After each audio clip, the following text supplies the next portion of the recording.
नमस्कार दोस्तों, कैसे हो आप सभी। मैं उम्मीद करता हूँ कि आप सभी बढ़िया होंगे। तो आज हम सब पढ़ने वाला है क्लास 10th के मैथ चैप्टर 8 के, जिसका नाम है त्रिकोणमिति। त्रिकोणमिति के ऑल फार्मूला को आज हम पढ़ने वाले हैं। त्रिकोणमिति के अंतर्गत जितने भी फार्मूला आते हैं वो सभी फार्मूले के आज हम पढ़ने वाले हैं। आप सभी पढ़ते याद करते हैं, बहुत प्रायः इसी को सॉल्व करने आज हम इस वीडियो में लेकर आए हैं। तो सभी को अपने दोस्तों को टेलीग्राम, व्हाट्सएप स्टेटस सभी जगह क्लास को शेयर कर देंगे क्लास, ताकि हम क्लास को कंटिन्यू कर सकूँ, ठीक है ना।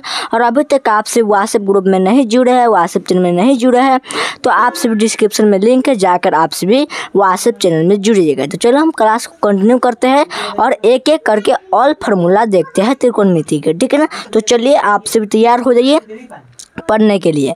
क्या यहाँ पर इसमें पहले हम पढ़ते हैं पाइथागोरस प्रमेय। क्या पाइथागोरस प्रमेय, सबसे पहले इसमें क्या पढ़ते हैं त्रिकोणमिति। इसमें आप सिर्फ बताइए जो त्रिकोणमिति है, क्या त्रिकोणमिति यह त्रिकोणमिति कितने शब्द से मिलकर बना है, ग्रीक भाषा के कितने शब्द से मिलकर बना है। तो आप सभी कहिएगा कि यह जो त्रिकोणमिति है वह ग्रीक भाषा के 3 शब्द से मिलकर बना है। क्या 3 शब्द से मिलकर बना है। पहला तो हो गया त्रि, दूसरा कोण और तीसरा मिति, ठीक है ना, मिति। यहाँ पर हम जानते हैं त्रि मतलब क्या होता है। त्रि मतलब क्या होता है, तो त्रि मतलब होता है 3। क्या होता है, तो 3 होता है। और जो त्रिकोणमिति, इसको हम इंग्लिश में ट्रिगोनोमेट्री कहते हैं, ट्रिगोनोमेट्री कहते हैं, ठीक है ना। इसको भी आप सब याद करके रखिएगा। त्रि मतलब हो गया 3, कोण मतलब हो गया माप। कोण मतलब क्या हो गया, कोण ही होता है, ठीक है। कोण मतलब क्या हो गया, कोण। और मिति मतलब हो गया माप। क्या मिति मतलब हो गया माप। और 3 कोण का माप, 3 कोण का माप किस में होता है, तो 3 कोण का माप आप सभी कहिएगा कि जो 3 कोण का माप होता है वह होता है त्रिभुज में। क्या होता है, ये 3 कोण का माप किस में होता है, तो त्रिभुज में होता है। यानी कि त्रिकोणमिति का शाब्दिक अर्थ क्या निकल के आ गया, देखो 3 कोण का माप किस में होता है, तो त्रिभुज में होता है, त्रिभुज में होता है, ठीक है ना। तो त्रिभुज में होता है, इसका मतलब क्या हुआ कि जो त्रिकोणमिति है, जो त्रिकोणमिति शब्द है, जो त्रिकोणमिति शब्द है वह त्रिकोणमिति का शाब्दिक अर्थ क्या होगा, त्रिभुज हो गया। यहाँ पर हम लिखेंगे, यहाँ पे एक पॉइंट लिखेंगे कि त्रिकोणमिति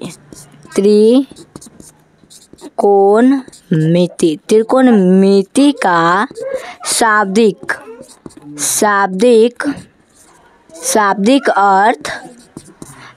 अर्थ त्रिभुज होता है। शाब्दिक अर्थ त्रिभुज होता है। त्रिभुज को हम इंग्लिश में ट्रायंगल कहते हैं, इसको भी आप याद करके रखिएगा। और यहाँ पे लिखेंगे त्रिकोणमिति है, यह ग्रीक भाषा के 3 शब्द से मिलकर बना है। यहाँ पे लिखेंगे दूसरा पॉइंट में कि त्रिकोणमिति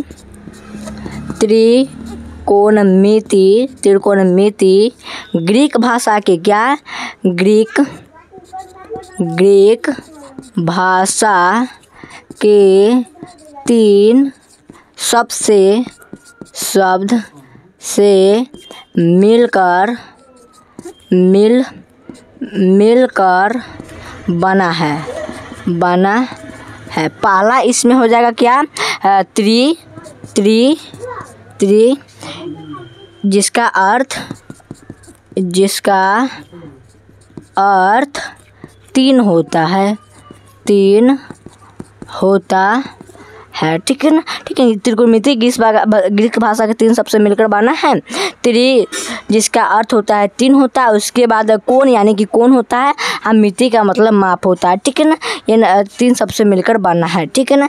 ये न लिखिएगा तभी भी चलेगा, यहाँ पर हम समझा दिए हैं, तो क्या लिखिएगा आप सभी, ठीक है ना। चलिए इसको मिटाते हैं। चलो मेरे भाई, सभी कोई कमेंट करो, कमेंट रोकना नहीं चाहिए। आप सिर्फ कमेंट नहीं कीजिएगा तो कैसे मोटिवेशन मिलेगा। आप सिर्फ कमेंट करिए और लाइक कीजिए, चैनल को सब्सक्राइब कीजिए, ठीक है ना। चलिए त्रिकोणमिति ग्रीक भाषा के 3 शब्द से मिलकर बना है, यहाँ पे ये हो गया। अब हम थोड़ा समझ लेते हैं जो त्रिकोणमिति है। त्रिकोणमिति के अंतर्गत पहला फार्मूला बनता है पाइथागोरस प्रमेय से। पहला फार्मूला कहाँ से बनता है, तो पाइथागोरस प्रमेय से बनता है। तो पहले समझ लेते हैं कि जो पाइथागोरस प्रमेय कहते किसको है। यहाँ पे लिखिए पाइथागोरस प्रमेय, पाइथागोरस प्रमेय, ठीक है ना। पाइथागोरस प्रमेय कहते किसको है, तो इसका परिभाषा हम क्या लिखेंगे, तो हम इसमें परिभाषा लिखेंगे किसी समकोण में कर्ण का वर्ग तथा अन्य दो भुजाएं लंब और आधार के वर्गों के क्या होता है, वर्गों का योगफल के बराबर होता है। इसमें लिखेंगे किसी, इसका परिभाषा लिखेंगे कि किसी समकोण में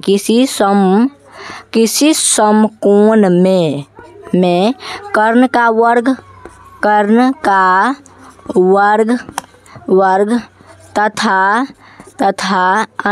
तथा अन्य दो भुजाएं लंब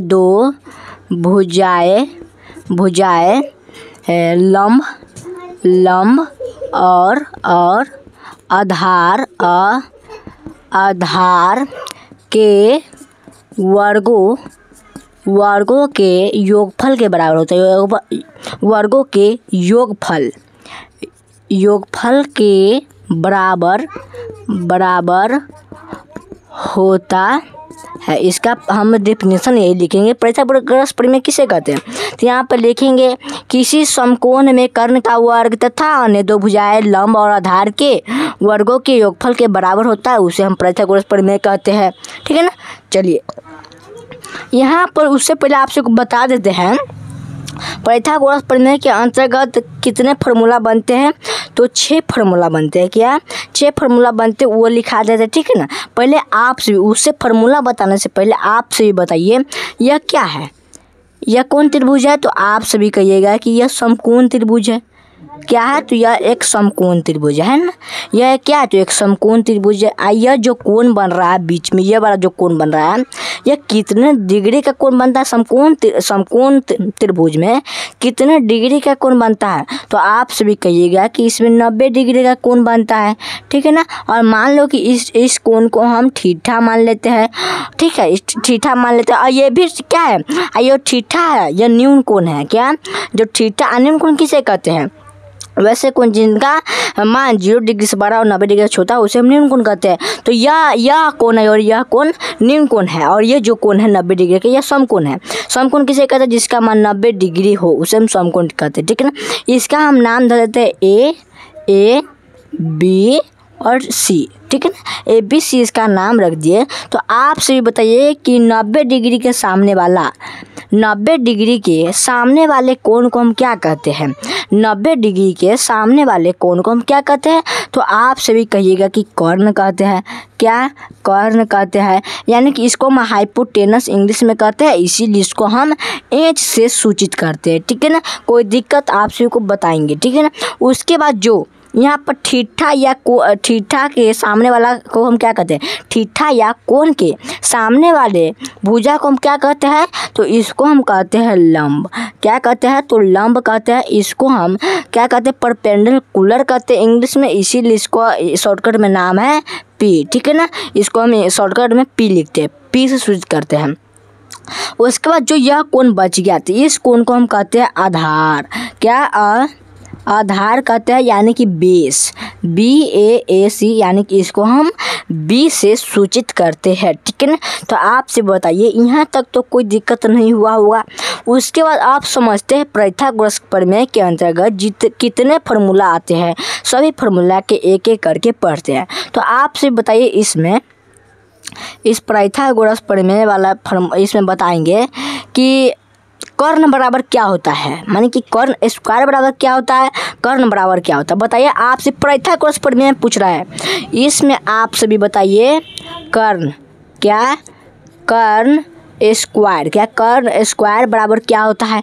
आप सभी कमेंट में बताएंगे कि कर्ण स्क्वायर बराबर क्या होता है। तो आप सभी कहिएगा कर्ण स्क्वायर बराबर होता है लंब के स्क्वायर, आप प्लस में आधार के स्क्वायर कहिएगा ना। तो इसी को आपसे कोई पूछ देगा है कि कर्ण बराबर बताइए, तो कर्ण बराबर इसमें हम क्या लिखेंगे, कर्ण बराबर सिर्फ पूछ दे कर्ण बराबर क्या हो जाएगा, तो जो स्क्वायर है जो यह वाला स्क्वायर आप सभी देख रहे हैं, यह स्क्वायर बराबर के इस साइड आएगा। अभी वर्ग है और बराबर के उस साइड जाएगा तो किस में बदलेगा? तो वर्गमूल में बदलेगा। क्या अभी वर्ग है और बराबर के इस साइड जाएगा तो यह वर्गमूल में बदलेगा। तो वर्गमूल में बदलेगा तो यहाँ पर हम क्या हो जाएगा? तो लंब के होल स्क्वायर आप प्लस में आधार के होल स्क्वायर। ठीक है ना, यहाँ तक तो कोई दिक्कत नहीं है। यहाँ पर एक फार्मूला बना ना, उसके बाद हम लिखेंगे यहाँ पर दूसरा फार्मूला। यहाँ पर बताइए आप सभी लंब बराबर क्या होता है? लंब बराबर फार्मूला क्या होगा? लंब स्क्वायर बराबर, पहले आप सभी बताइए कि लंब स्क्वायर बराबर क्या होता है? तो आप सभी कहिएगा कि कर्ण स्क्वायर माइनस में आधार स्क्वायर होता है। क्या? कर्ण स्क्वायर और माइनस में आधार के स्क्वायर होता है। उसके बाद आपसे कोई पूछ देगा कि लंब बराबर क्या होता है, यानी कि एल बराबर क्या? लंब यानी कि एल बराबर क्या? लंब को हम क्या कहते हैं? शॉर्टकट में तो परपेंडिकुलर। तो परपेंडिकुलर को शॉर्टकट में क्या हो जाएगा? पी। तो पी बराबर क्या होगा? तो यहाँ पे स्क्वायर है तो यहाँ बराबर के इस आ जाएगा तो वर्गमूल में बदलेगा। और यहाँ पर कर्ण को हम एच से सूचित करते हैं। क्या? एच के होल स्क्वायर और माइनस में यहाँ पर हो जाएगा बी के होल स्क्वायर। ठीक है ना, यहाँ तो कोई दिक्कत आप सभी को बताएंगे मेरे भाई। कोई भी दिक्कत हो तो एक बार सभी को बताएंगे, और आपको नहीं समझ में आ रहा है ये भी बता दीजिएगा। ठीक है ना, उसके बाद हम तीसरा फार्मूले पाते हैं। क्या? तीसरे फार्मूला पाते हैं। यहाँ पर लंब पढ़ लिए, कर्ण पढ़ लिए, उसके बाद अब हमको पढ़ना है आधार। क्या? तो आपसे बताइए कि आधार स्क्वायर बराबर क्या होता है? यहाँ पर तीसरा फार्मूला बन रहा है कि आधार स्क्वायर बराबर क्या होता है? तो आपसे भी कहिएगा कि कर्ण के स्क्वायर और माइनस के लंब के स्क्वायर उसके ही बराबर आधार स्क्वायर होता है। क्या? यहाँ पर लिखेंगे कि कर्ण के स्क्वायर, क्या? कर्ण के स्क्वायर और माइनस में हम लिखेंगे लंब के स्क्वायर, लंब के स्क्वायर। ठीक है, तो इसी को कोई पूछ देगा कि बताइए आधार बराबर क्या होता है? जो वर्ग है उसको बदल दीजिए वर्गमूल में। वर्ग है तो बराबर इस जगह तो वर्गमूल में बदलेगा। तो यहाँ पर हम लिखेंगे आधार को हम लिखते हैं बेस को हम इंग्लिश में सूचित करते हैं बी से। तो बी बराबर क्या हो जाएगा? तो रूट अंडर में हो जाएगा कर्ण के एच के होल स्क्वायर और माइनस में पी के होल स्क्वायर। यही क्या हो गया? तो पाइथागोरस प्रमेय के अंतर्गत यही तीन फार्मूला आता है। कर्ण स्क्वायर बराबर, लंबे स्क्वायर बराबर और आधार स्क्वायर बराबर। ठीक है ना, चलिए तो बताइए आप सबको सब समझ में आ ही गया होगा। बताइए इतना में से कहीं पर भी दिक्कत हुआ होगा तो एक बार कमेंट में बताइएगा कि हाँ भाई हमको दिक्कत हो रहा है। ठीक है, और नहीं दिक्कत हो रहा तो ये भी लिख दीजिए कि भाई हमको कहीं पर भी दिक्कत नहीं हो रहा है। ठीक है ना, तो हम आगे बढ़ते हैं और हम आगे क्या पढ़ते हैं? त्रिकोणमिति अनुपात जानते हैं, उसी को हम पढ़ते हैं। ठीक है ना, चलिए और यहाँ पर इस फार्मूला को कैसे यूज किया जाता है वो भी एक बार बता देते। ठीक है ना, एक दो एग्जाम्पल देंगे, आपसे भी समझ जाइएगा। ठीक है, तो चलिए यहाँ तक आप सबको समझ में आ गया होगा। तो एक बार प्यारा एक बार सभी कोई दिल बरसा देंगे मेरे भाई। जितने भी लाइव सेशन जुड़े एक बार सभी को एक बार दिल का इमोजी भेज देंगे मेरे भाई। ठीक है, दिल का इमोजी भेज दीजिए और हम आगे चलते हैं। ठीक है, चलिए इसको हम मिटाते हैं और हम आगे आप सभी को हम त्रिकोणमिति अनुपात के बारे में आप सभी को हम बताते हैं। ठीक है ना मेरे भाई, चलिए इसको हम मिटाते हैं। ठीक है, कोई दिक्कत नहीं होना चाहिए आप सभी को, और चैनल को सब्सक्राइब कर दीजिए। ठीक है ना, बेल आइकन को प्रेस करके उसको नोटिफिकेशन ऑन कर लीजिएगा। व्हाट्सएप ग्रुप में जुड़ जाएगा, वहाँ पर आप सभी को ऑल PDF प्रोवाइड किया जाता है।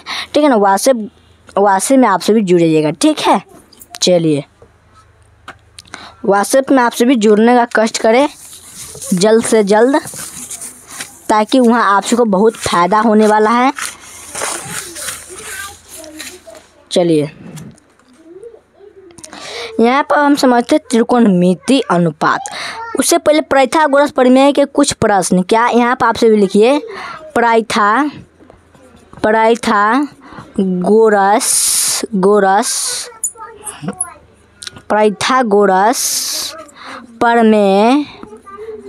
प्रमेय का कुछ कुछ कॉन्सेप्ट्स, ठीक है ना। चलिए यहाँ पर आप सभी का पहला क्वेश्चन देते हैं। पहला क्वेश्चन इसमें हम क्या देते हैं, इसमें हम देते हैं क्या, यहाँ पर यह क्या, तो यह समकोण है ना, यह समकोण त्रिभुज, यह समकोण है, ठीक है ना, ये समकोण है। यहाँ पे ये 90 डिग्री बन रहा है और यहाँ पे ये थीटा बन रहा है। इसका नाम हम ए दे देते हैं, बी और यहाँ पर सी, और इसके हम 90 डिग्री के सामने वाला कोण को हम 5 सेंटीमीटर दे दिए, 5 सेंटीमीटर। और यहाँ पर हम क्या दे देते हैं, यहाँ पर हम 3 सेंटीमीटर दे दिए। तो आप सभी क्या कीजिए, यहाँ पर जो थीटा के सामने वाला क्या होता है, परपेंडिकुलर यानी कि लंब, तो आप सभी लंब बराबर निकाल कर दिखाइए। इसी का क्या होता है, यूज होता है पाइथागोरस प्रमेय के फॉर्मूले में, ठीक है ना।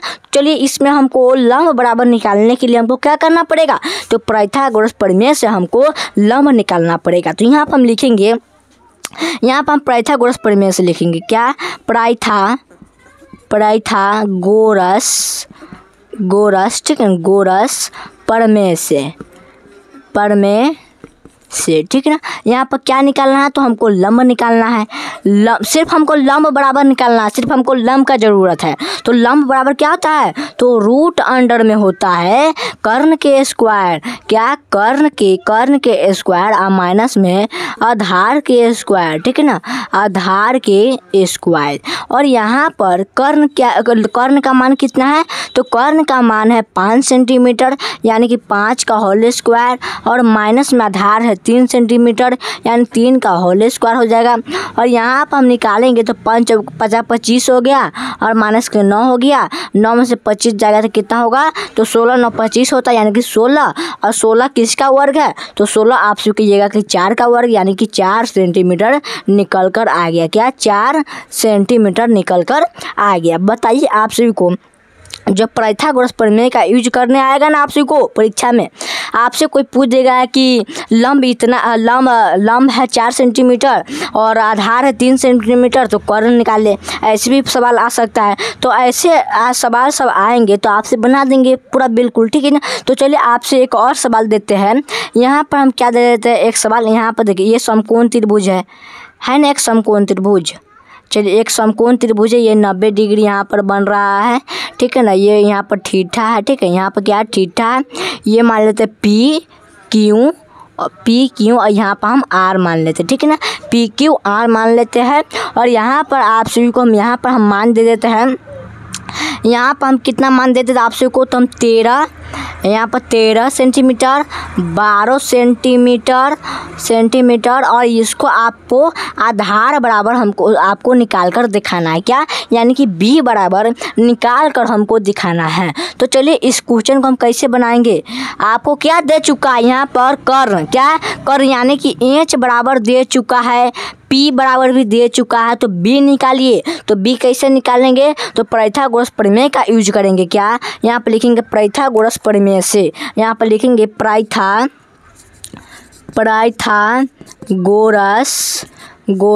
प्रमेय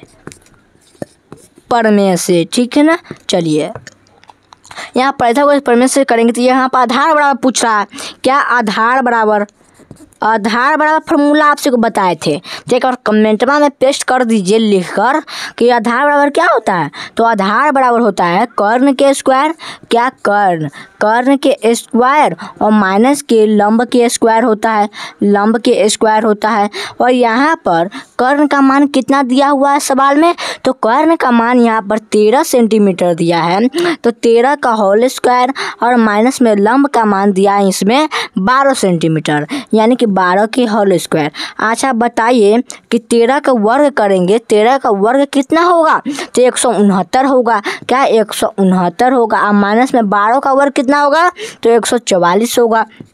144 होगा।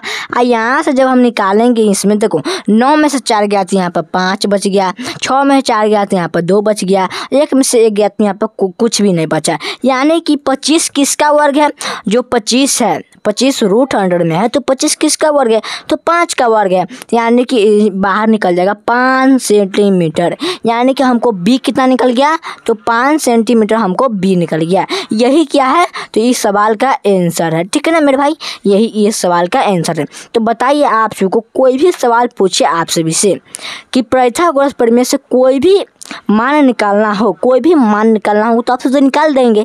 बताइए, यहाँ तक तो कोई दिक्कत नहीं हुआ? एक बार कमेंट में बताएंगे सभी को मेरे भाई, सभी को जितने भी लाइव से जुड़े, एक बार सभी को कमेंट में बता देंगे। ठीक है ना। तो यहाँ पर आप सभी को आज हम पाइथागोरस प्रमेय के बारे में बता दिए। तो कल आप सभी को हम त्रिकोणमितीय अनुपात, क्या त्रिकोणमितीय अनुपात, त्रिकोणमेट्रिकल रेशियो के बारे में हम कल आप सबको बताएंगे। त्रिकोणमितीय अनुपात, ठीक है ना। तो त्रिकोणमितीय अनुपात के बारे में हम कल बताएंगे। जैसे में साइन थीटा का मान क्या होता है? तो लंब बटा में कर्ण होता है। इसको हम इंग्लिश में क्या कहते हैं? परपेंडिकुलर बटे में यहाँ पर हाइपोटेनस। यानी कि यह जो है क्या अनुपात वाला जो मान सब है वो हम कल आप सबको बताएंगे। उसके बाद व्युत्क्रम सूत्र बताएंगे। ठीक है ना, व्युत्क्रम सूत्र बताएंगे। उसके बाद त्रिकोणमितीय सारणी बताएंगे। और ये बहुत फार्मूला है, आप सबको एक एक करके आप सबको हम बताएंगे। और इस फार्मूला को हम कम से कम 3 क्लास में और फार्मूला हम खत्म कर देंगे। ठीक है ना। चलिए आज के लिए इतना ही, मिलता है वीडियो में, तब तक जय हिंद।